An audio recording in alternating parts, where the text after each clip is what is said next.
ठीक है। वर्णों के उच्चारण स्थान के बारे में पढ़ना है। जो उच्चारण स्थान जो होता है वो क्या होता है?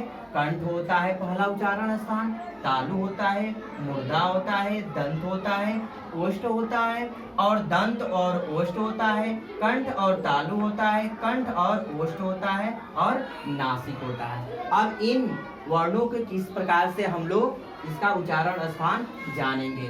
तो देखो कंठ, कंठ जो हम कंठ के द्वारा बोला जाता है कौन कौन से वर्ण? अ होता है और आ होता है। और क वर्ग लिखा गया है तो क वर्ग जो होता है क्या होता है? क यानी क से लेकर अंग तक, क ख ग घ अंग, ये 5 वर्ण होते हैं। और ह और विसर्ग यानी अ आ और क वर्ग ह और विसर्ग जो जिसका उच्चारण स्थान क्या होता है? कंठ के द्वारा बोला जाता है। और इसी प्रकार तालु का जो छोटी ई और बड़ी ई, च वर्ग में 5 वर्ण आ जाएंगे, च छ ज झ य और य और स, जो किसे तालु के द्वारा बोला जाता है। मूर्धा जो होता है री, और ट वर्ग के अंतर्गत जो वर्ण आते हैं वो और र और स, जो जिसका उच्चारण स्थान मूर्धा होता है। दंत क्या होता है? तो दंत ली, जो ली लगा रहा जैसे कृषि लिखा जाता है उसमें री की मात्रा लगता है वो ली। और त वर्ग ल और स का उच्चारण स्थान क्या होता है? दंत होता है। छोटाऊ बड़ाऊ और प वर्ग के अंतर्गत प फ ब भ म 5 वर्ण आते हैं, उसका उच्चारण स्थान क्या होता है? ओष्ठ होता है।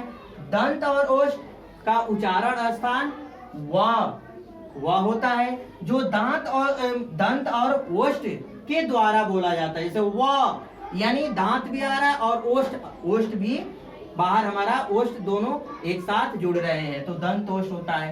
कंठ और तालु ए ऐ का उच्चारण स्थान कंठ और तालु होता है। कंठ और ओष्ठ जो जिसका उच्चारण स्थान जो हम बोलते हैं वर्ण को ओ और औ होता है। नासिक यानी वर्ग के 5वें वर्ण, जैसे अंगा हुआ, य हुआ और अड़, न और म, हर वर्ग के 5वें वर्ण जो क्या कहलाता है? नासिक होता है।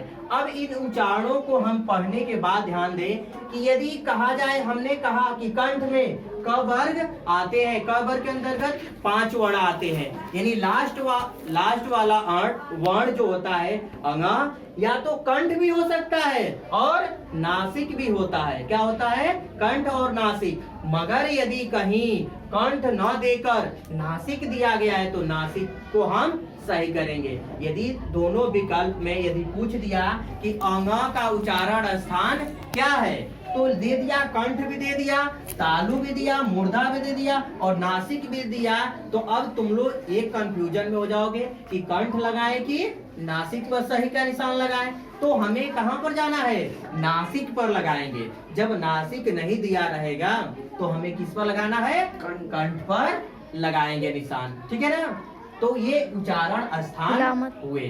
सबको समझ में आ गया कि नहीं? Yes sir. ठीक है? Yes sir. ओके, आज का टॉपिक यही है और यही तैयार करके आओगे तुम लोग।